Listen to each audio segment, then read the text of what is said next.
In AD 60, Queen Boudicca led a violent revolt against the Roman invaders. The Romans were unable to defend themselves.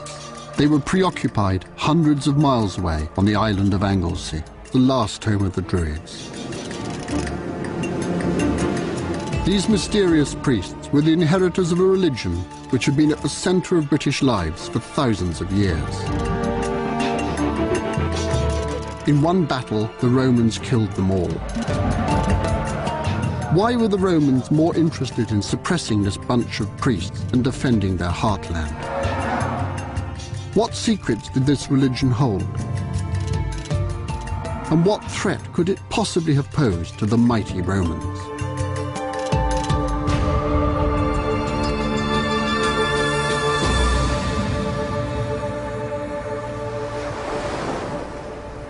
I'm an archaeologist, and I've spent the last 30 years studying our prehistoric past. This is a massively undervalued part of our nation's history.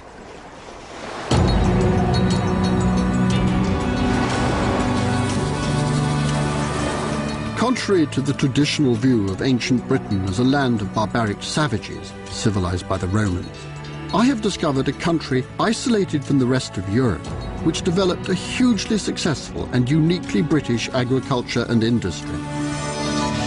But the world of ancient Britain was about far more than technical achievement.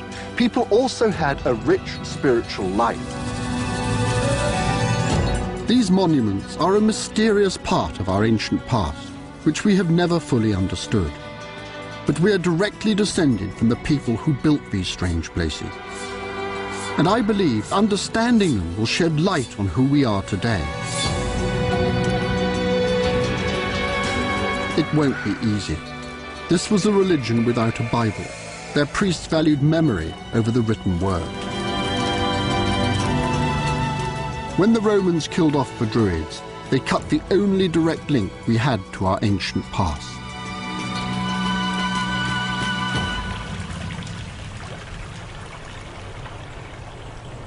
The British countryside is strewn with the remains of this ancient religion. It's just a question of knowing where to look. Throughout my archaeological career, I have found evidence that the people of ancient Britain believed in supernatural worlds. It was at Flag Fen in East Anglia, where I was directing excavations, that I first discovered traces of this other world.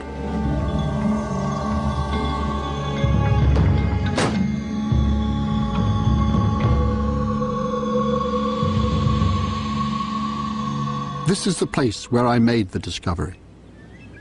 I was having a look at a Roman road which crossed a dike.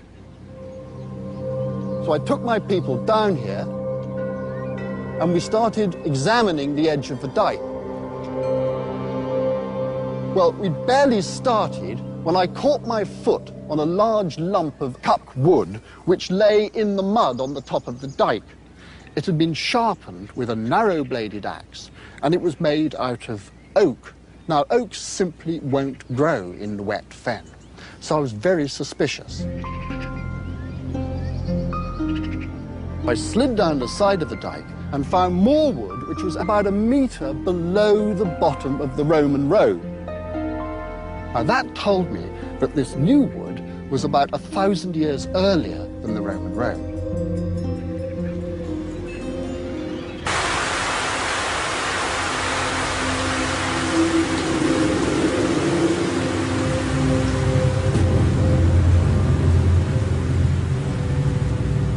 And this is what it was, one piece of an ancient trackway.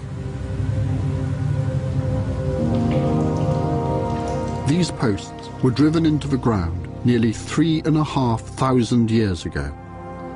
But this is just a tiny fragment of the entire site.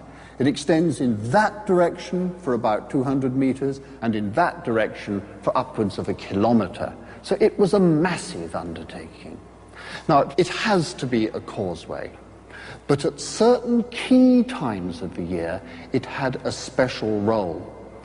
We have found over 300 pieces of bronze metalwork here, swords, daggers, spears. Now, these weren't objects that were lost. They were carefully placed in the ground for a specific reason.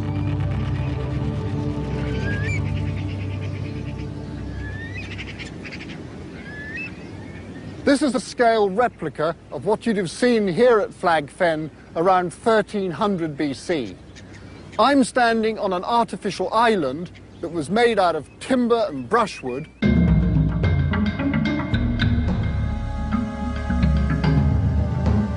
And running up to me across the watery fen is a causeway constructed from massive oak timbers.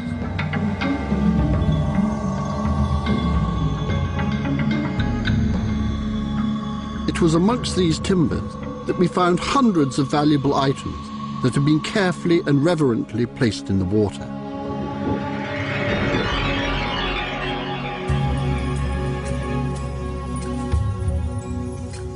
Virtually unused prehistoric objects like these are found all over Britain.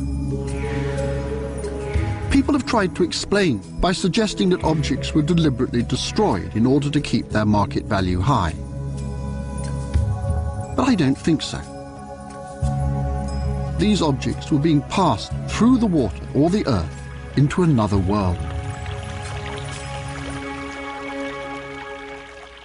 Every time somebody decides to build a road or a housing estate, or in the case of C. Henge here, takes a stroll along the beach, something turns up. In 1998, coastal erosion revealed something very strange indeed on a beach in Norfolk.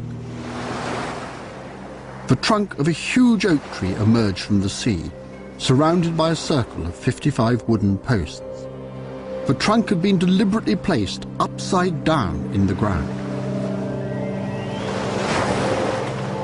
Its circular shape was as important to the ancient Britons as the cross is to Christians. It was a symbol of a religion which had a very particular perception of life and the afterlife.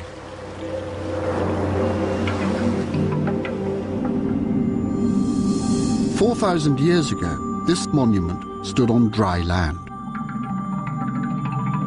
I think that the strange inverted tree trunk is being offered to another world, which lies beneath the ground.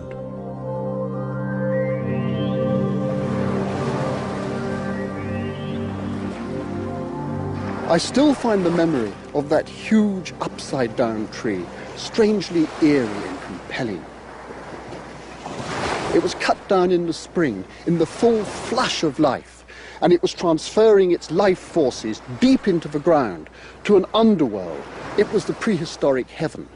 To Christians, heaven is up there in the sky, but in the past, it was down there.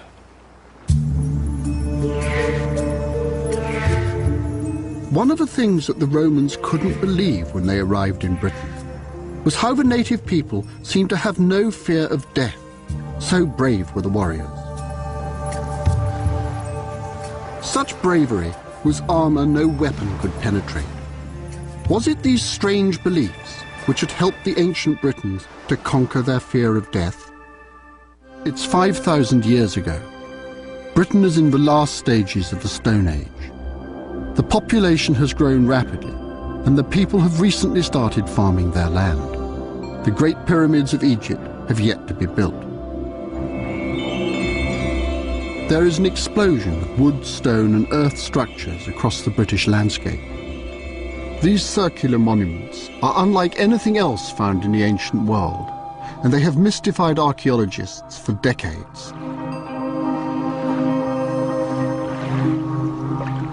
Intriguing new evidence has begun to reveal how these places might have been used. On South Uist, in the Western Isles of Scotland, archaeologist Mike Parker Pearson has just uncovered the remains of an ancient village where he's made some very macabre discoveries.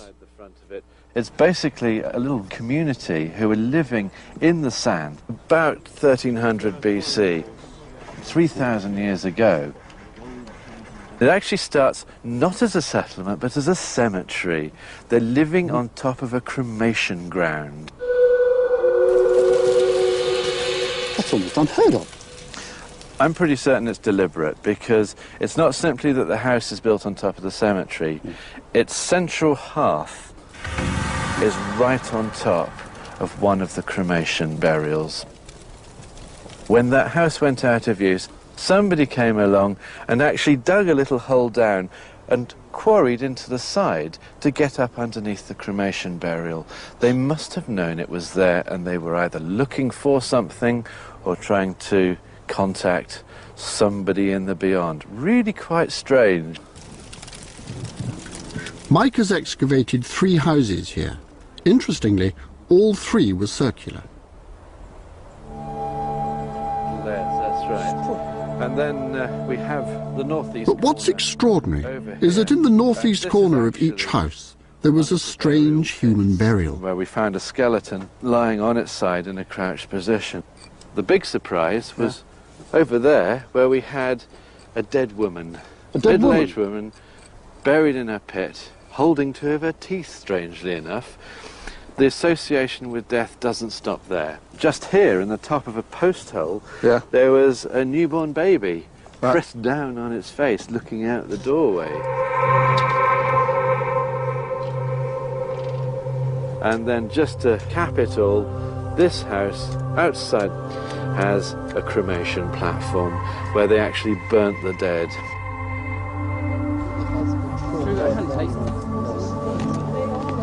Were these gruesome burials murders? Were they trophies? Sacrifices? These bodies were a clue to understanding the meaning of this strange religion. In order to find out more, I travelled to another outpost of the British Isles, to Orkney.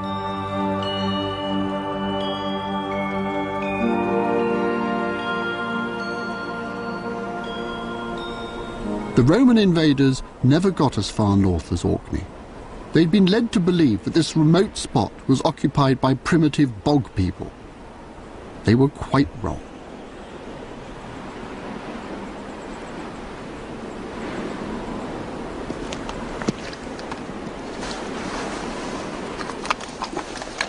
This rock is amazing stuff.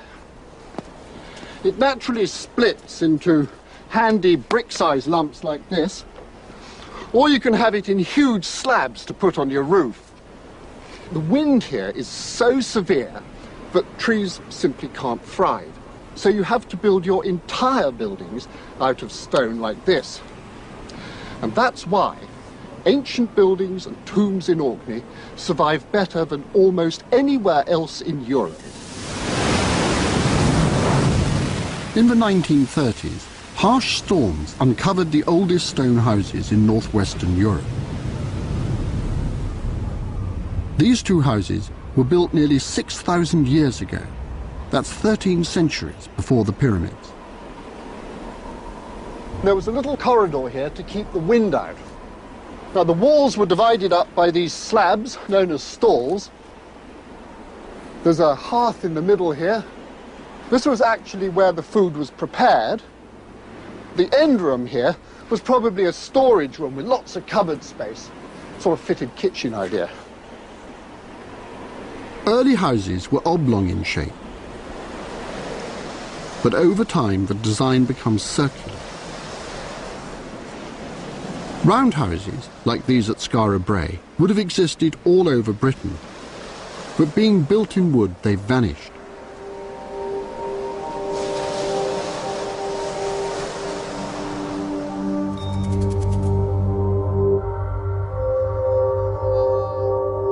Within the circular shape of these buildings, a formal pattern is clear. An elaborate dresser faces the entrance. There are beds on either side, and in the centre, there's a hearth.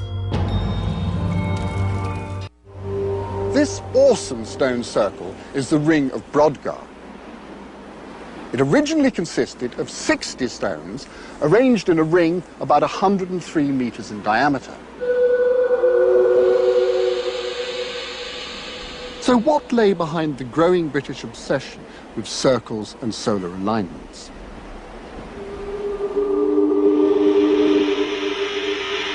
I think the simplest way to answer that question is to take things that structured lives then and now. Take a clock. Now, the hour hand of a clock mimics the daily action of the sun.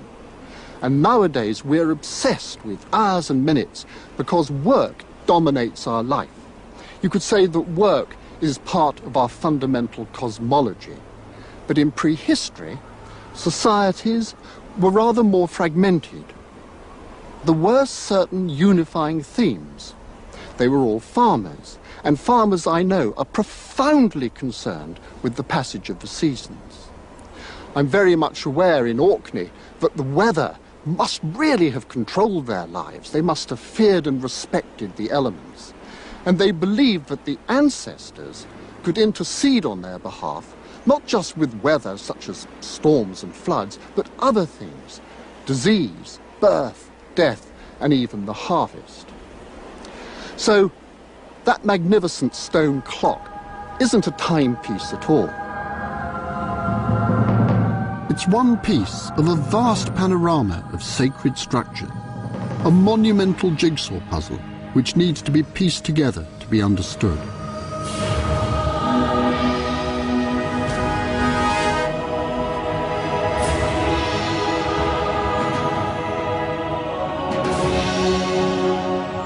The key is that the monuments are interconnected. The Ring of Brodgard is the beginning of a huge sacred procession. A processional way travelled a mile across the narrow peninsula to meet a second stone circle, the Stones of Stennis.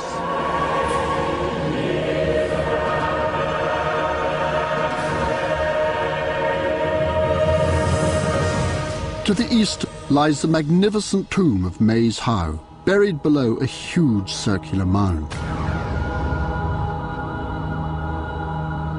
The precision of Maes Howe is as impressive as any of the ancient monuments of Egypt. Its narrow entrance is aligned with the setting sun on the winter solstice, the darkest point of winter. Now, look at that. Oh, magnificent. Absolutely extraordinary, isn't it? Now, the sun would have come streaming down here when on midwinter sunset. That's the dying sun, and yet it's at that very cold, dark time in this place, which is associated with death, that you suddenly have the light coming in. That's the time when we're moving into the season where things are going to start growing again. It's a sort of symbol of life, isn't it? Yes, and of regeneration. Yeah. The cycle of the seasons meant something to the people of ancient Britain. Did they believe that human life too was cyclical? How do the living and the dead interrelate? Obviously, with people coming in and out of the tombs, there was a lot of interaction between the living and the dead.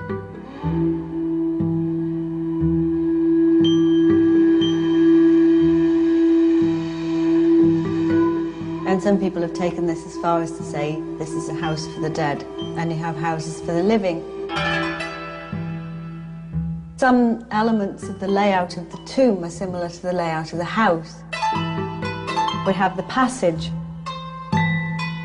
And if you can imagine, I'm walking into either a house or a tomb. What do I see in front of me? Quite a large open area. Ahead of me in a house I would see a dresser. Here I see a chamber. On either side I'd see a bed. And here there's a chamber and a chamber.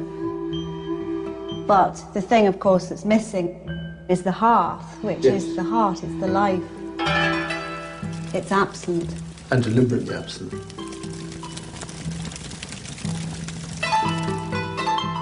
The circular shape of all the structures in Orkney is no coincidence. These similarities are part of a pattern. Around Maes Howe, Jane has discovered the remains of pits for standing stones. Yeah. And how many others were there? Just the one? Well, it's possible that there was a ring of stones surrounding Maes Howe or standing before Maes Howe was actually built. So it makes you wonder just how much they were moving standing stones around the landscape.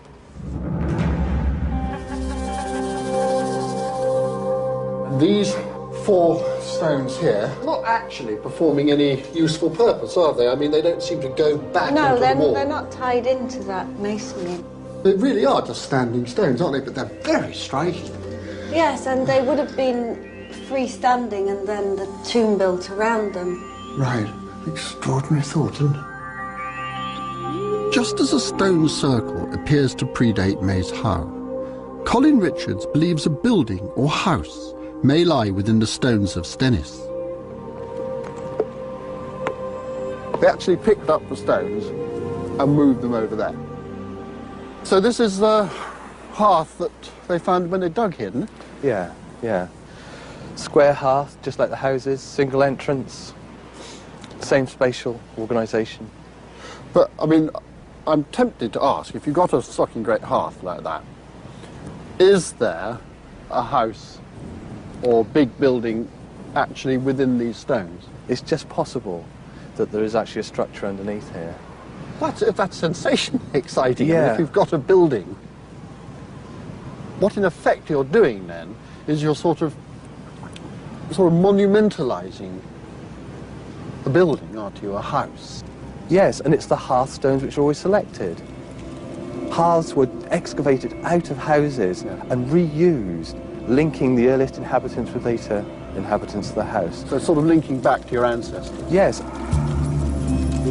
The tombs have actually grown out of stone circles, which themselves have been built around the remains of houses.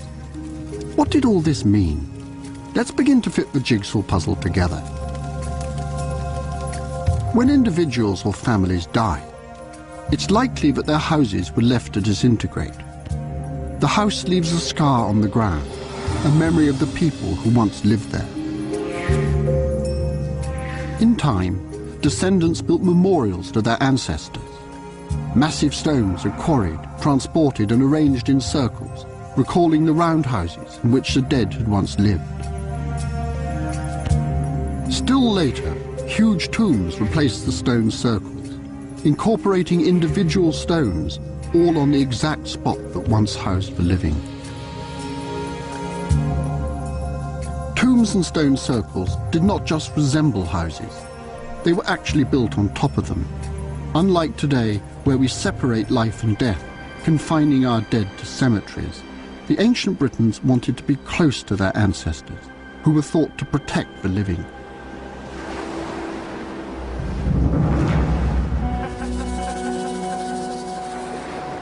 I think what's going on here is we've misconceived the stone circles. The way in which we conceive of these things is a remnant of old reasoning. If you shift the object of study to people's lives, people lived at Barnhouse. They go through a series of rites of passage that involve these monuments and maybe end up being buried or burying people in Maes Howe. So, you know, if you start to think about people's lives and less about the material type of monument as archaeologists, you can see how they all operate together. I'd say at a push you probably are dealing with a commemoration of perhaps individuals. Simply by dragging a stone in, moving it past other stones, you're almost reciting your kin by virtue of your movement around them. You're reciting a family history, a genealogy. I think that's absolutely fascinating. I think it really does bring these stones to life.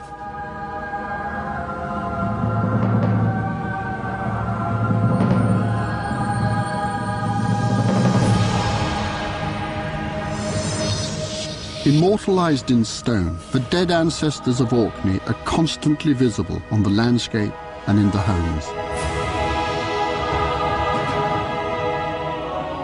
These people celebrated the presence of the dead and the lives of the living.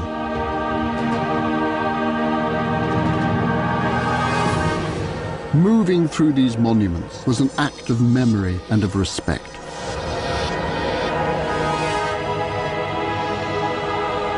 Understanding this mighty procession through the sacred landscape will help us to reconsider the most elusive of all ancient British monuments, Stonehenge.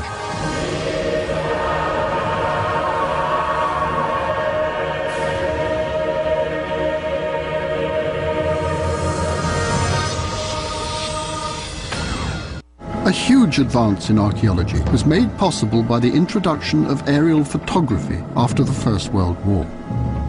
Squadron leader Gilbert Insel, a pilot fascinated by archaeology, spotted something strange in a field just 3 kilometers from Stonehenge.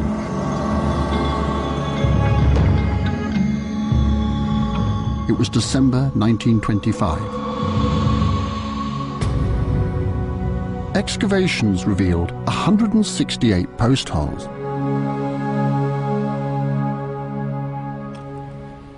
Mike Pitt showed me around.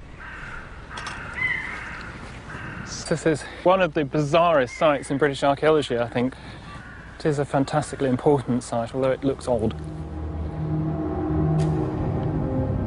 These concrete stumps represent 6 enormous circles of wooden posts, some of which stood over 7 meters high.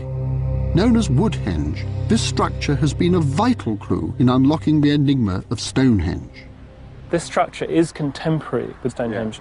It's very similar in scale, and this concept of concentric rings is, of course, the same. Like Stonehenge, it's precisely aligned on the midsummer sunrise, so there's that very direct symbolic link with Stonehenge. But here, there were people holding ceremonies and feasting. It looks as if they were feasting and killing in very large numbers young pigs. So here there are ceremonies involving large numbers of people, whereas at Stonehenge there are very few, by comparison, very few artefacts. And if you go out of the entrance, straight down the slope, you get to the River Avon, which snakes away just out of sight over the ridge there. And you can follow that river down south for a few hundred yards, and then pick up the avenue earthwork straight into Stonehenge.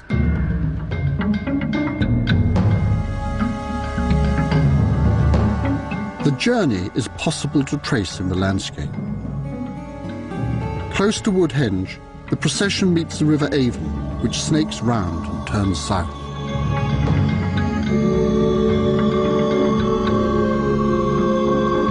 It meets the beginning of a ceremonial avenue leading to Stonehenge in the direction of the rising sun.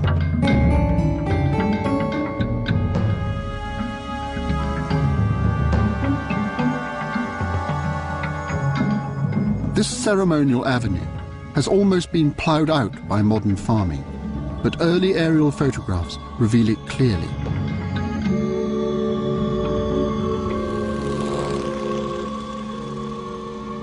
It has to be one of the really dramatic entrances for any ancient site, I think.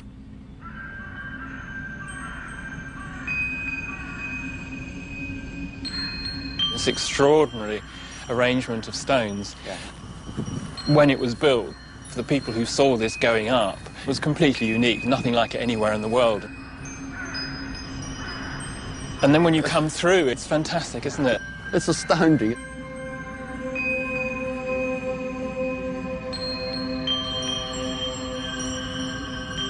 This sense of enclosure and the different scale of the stones, these little blue stones sort of crowding round us, like people from the past. These really were seen as ancestors.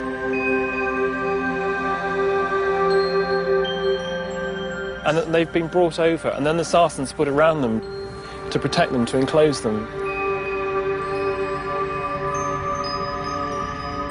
Both in Orkney and at Stonehenge, the circles are deliberately lined up with the rising and the setting of the sun.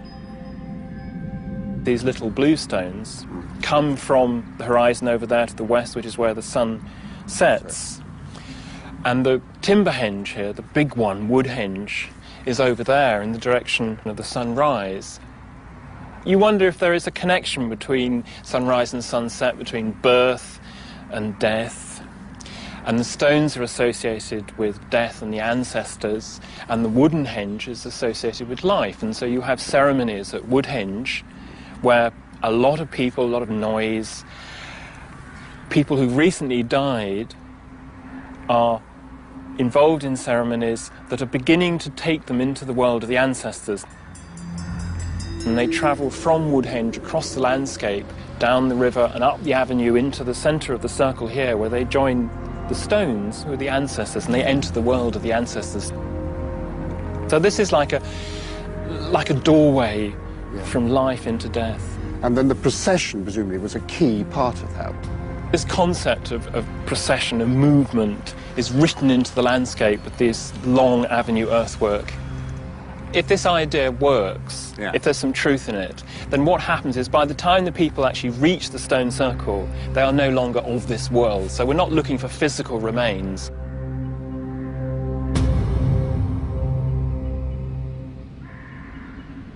Indeed, no human remains have been found at the centre of Stonehenge. The passage from sunrise to sunset is the journey from birth to death. The transition from wood to stone represents the way in which our soft bodies eventually turn to hard white bone. Although the avenue that linked the living and the dead at Stonehenge has been almost erased, there is one still standing at Avebury, which can give us a good idea of how the procession might have looked.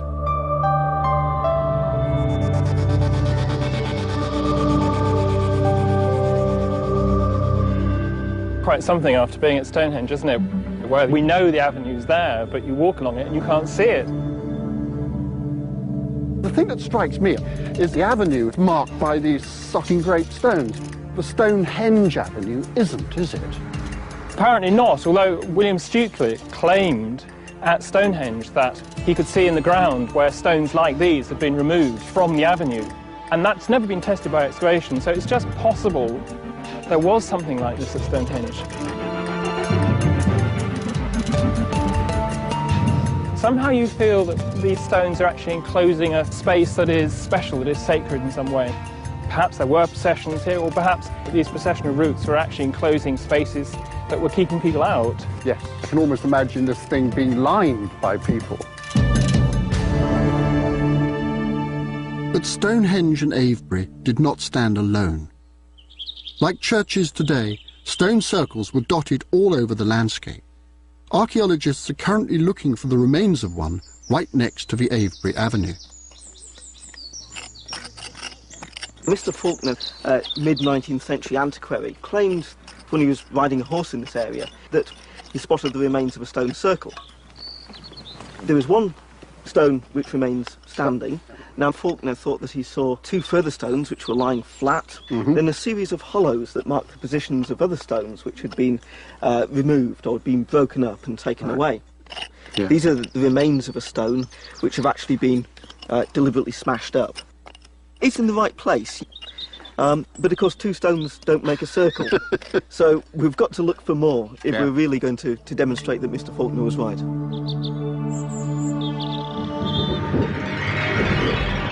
These may be small family shrines, if you like, places where 20 or 30 people might congregate, but you have centres like Avebury, which are the focus for really massive communal gatherings involving people coming in from well outside the region. Josh did find his circle, which is hardly surprising since in 2000 BC, Britain was covered with these monuments to the ancestors. This was the heyday of a religion which venerated the ancestors and celebrated the inevitable journey from life to death that we are all in the process of making. But why were the dead ancestors so important to these people? Why did they believe that they could walk the souls of the dead into the afterlife? What lay behind this macabre rehearsal for death? So why were the ancestors so important to these people that they were prepared to worship them as gods?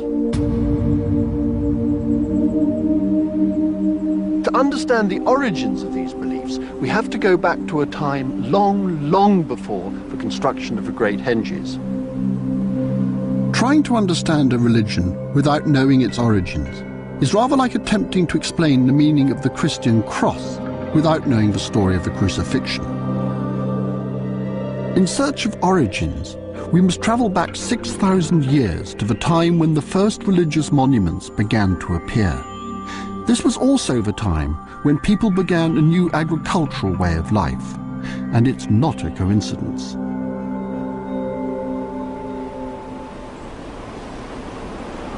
This is Knapp Hill. Near its summit is a causewayed enclosure. They appear at the birth of Britain's prehistoric religion. These are circular ditches dug into the earth. A radical new idea about what they mean has come from archaeologist Richard Bradley.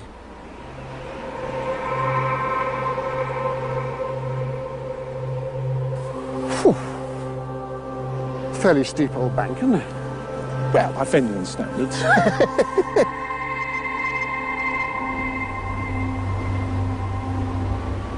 So that's the ditch, is it? That's the ditch. Richard believes that these ditches represent a completely new relationship between humans and the land. Well, it's very dark green. Yeah, because the grass is taking advantage of the moisture. It's growing better at this time of year than the area around it. Runs for, what, about 10 metres, probably about 2 metres deep. Yeah. And the spoil they dig out from it is the bank we're standing on. Right. Probably 3,500 BC. You could make an argument, make a case for these being the first ceremonial sites.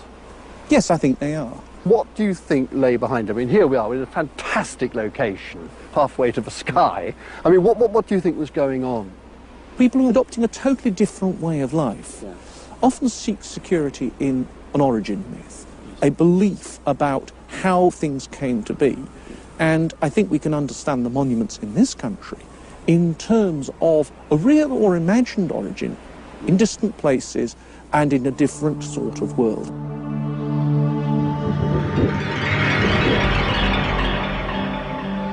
So what caused this huge change?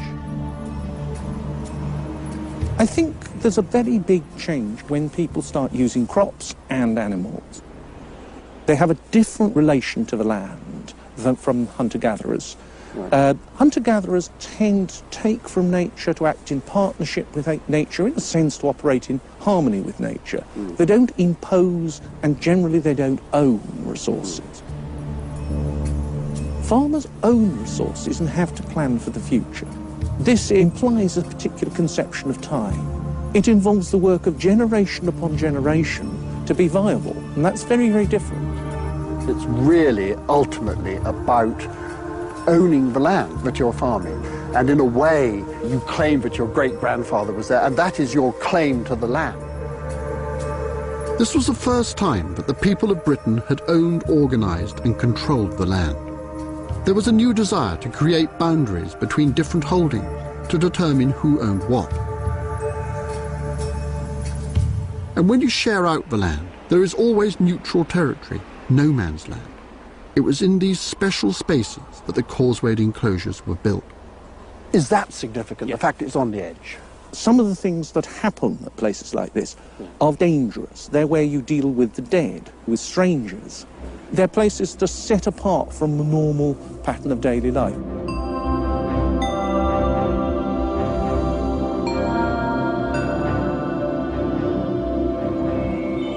In this new farming landscape, the cult of the ancestors is born. Their influence was necessary for the continued fertility of the land. For the ancient Britons, the discovery of crops, something which when you cut it down can be regrown from the seeds of the dead, must have been a kind of magic. And it's possible that they believed that these ceremonial enclosures were fields for the dead, a place where the ancestors' souls could, like the crops, grow to life again.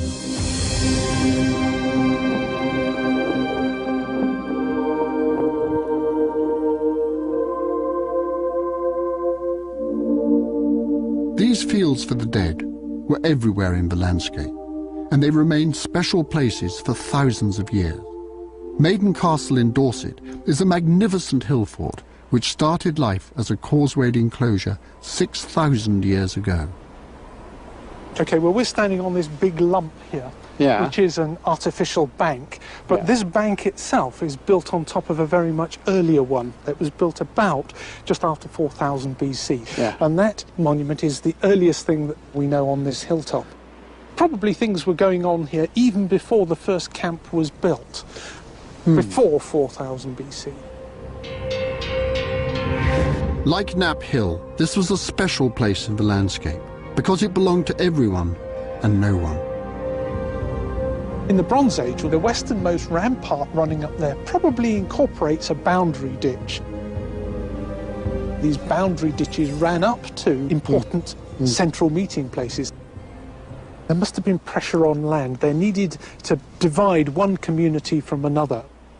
Yeah. But then there was also need for these groups from time to time to come together, to agree things, to have ceremonies and so on. What it looks like then is that these central places developed in neutral spots on the boundaries. I mean, presumably they were the safe places where people could meet. Yes, a common area. Keeping people apart, but people still have to come together for détente. And a special activity went on within that defined area.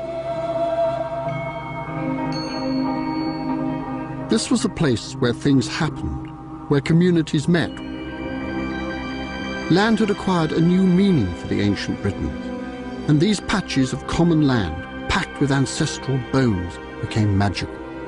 What began as a celebration of a new relationship with the land became a way of life. The people who constructed the hill fort thousands of years later knew that they were building on a sacred place. But Maiden Castle has a sad epilogue. Its story was taken up by archaeologist Sir Mortimer Wheeler. It's the most dramatic thing that I've ever been concerned with. He found what he believed were the remains of a vicious battle between the Romans and the ancient Britons. I've got a clear vision almost of what happened and how it happened. They came in a rush. It's the only way they could do it. They got in amongst these chaps. They cut down the defenders, in mass formation almost.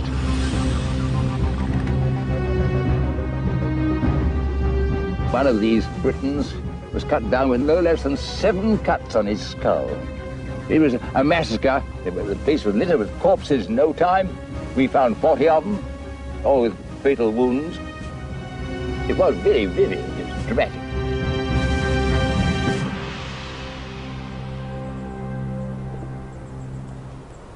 Wheeler was a military man, as you know. This fantastic graphic description of the natives being beaten up by the Roman army.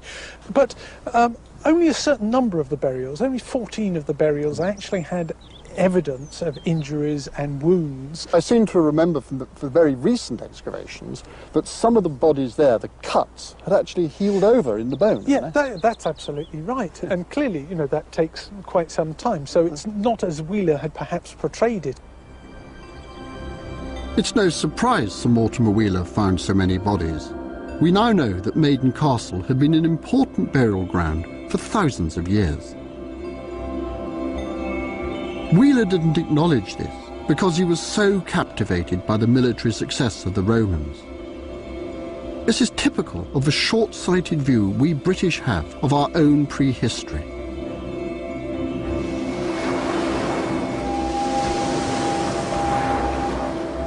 Look at our buildings, our heroes, the way we work ourselves into the ground, the dark history of our imperialism, and we look like the sons and daughters of Rome. But we are not. Being invaded by the Romans had a terrible effect, not just on how we view our own history, but on how we developed as a nation. We've come to believe the Roman colonization of this country was a civilizing act, when in fact it was a brutal suppression. It's hardly surprising that we did the same thing to countries in Africa and Asia 2,000 years later. It's time to let go of our Roman inheritance and embrace our real heritage. At Maiden Castle, the only sign that the Romans were ever here is a rather insignificant temple, which barely scratches the surface of this great monument.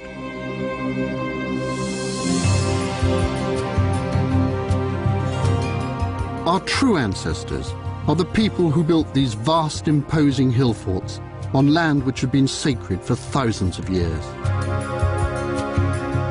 The tombs and standing stones of Orkney, the circles of Stonehenge and Avebury, and the hundreds of monuments which lie across our hills and fields today are all part of a belief system which lies at the heart of our ancient heritage.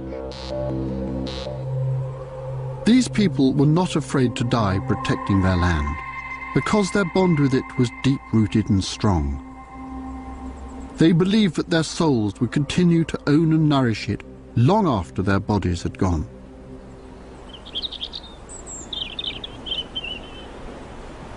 Of course, the Romans tried to take all this away and replace it with their own civilization. But it depends what you mean by civilization. To me, it's just a word, dare I say it, rather like democracy today, which can be used as an excuse to impose foreign ideals on another country. Tacitus understood the situation well. Writing shortly after the conquest of Roman Britain, he penned some lines which still bring a lump to my throat.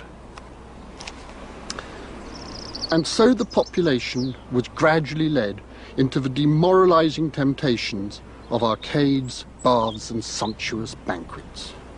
The unsuspecting Britons spoke of such novelties as civilization, when in fact they were a feature of their enslavement.